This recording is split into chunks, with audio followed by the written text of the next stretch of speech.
জঙ্গি নাটক শুরু করেছে। এই জঙ্গি নাটক এটা বাংলাদেশের কোন সংস্কৃতি নয়, এটা ভারতের এক সংস্কৃতি।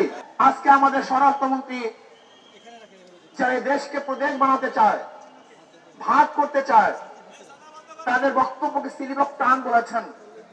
এটা সিলেবাস টান হয়ে গেছে, কিন্তু আবার নতুন ভাবে জঙ্গি সৃষ্টি করতেছে। এই দেখেছেন কয়েকদিন আগে জঙ্গি নাটক শুরু হয়েছে। এই জঙ্গি নাটক এটা বাংলাদেশের কোন সংস্কৃতি নয়, এটা ভারতের এক সংস্কৃতি। এই জঙ্গি নাটকের মাধ্যমেই এদেশের আলেম ওলামা মাদ্রাসা মুসলমানদেরকে ধ্বংস করার অস্ত্র হিসেবে ব্যবহার করেছে। আমাদের সরকার জঙ্গি নাটক শুরু করেছে।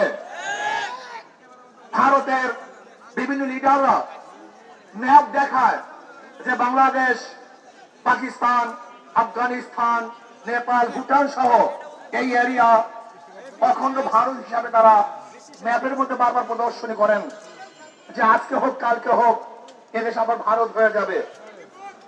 শুভেন্দু অধিকারী সে তো আসার পরে ওই দেশটাকে একটা নরকে পরিণত করেছে, খুনের রাষ্ট্র পরিণত করেছে, ধর্ষণের রাষ্ট্র পরিচালনা করেছে। সেখানে মেয়েদেরকে ধর্ষণ করে হত্যা করা হয়েছে। আজকে সেখানে মসজিদকে ভেঙে দেওয়া হচ্ছে, মাদ্রাসাকে গুড়িয়ে দেওয়া হচ্ছে। আজকে জোরপূর্বক মুসলমানদেরকে ইসলাম বলতে বাধ্য করা হচ্ছে, এ দেশকে দখল করার হুমকি দিচ্ছে। আমি স্পষ্ট বলবো, বাংলাদেশের মানুষ সজাগ হন, সচেতন হন, এ দেশকে রক্ষা করতে হবে। আমরা জীবন দিয়ে হলে দেশকে রক্ষা করব।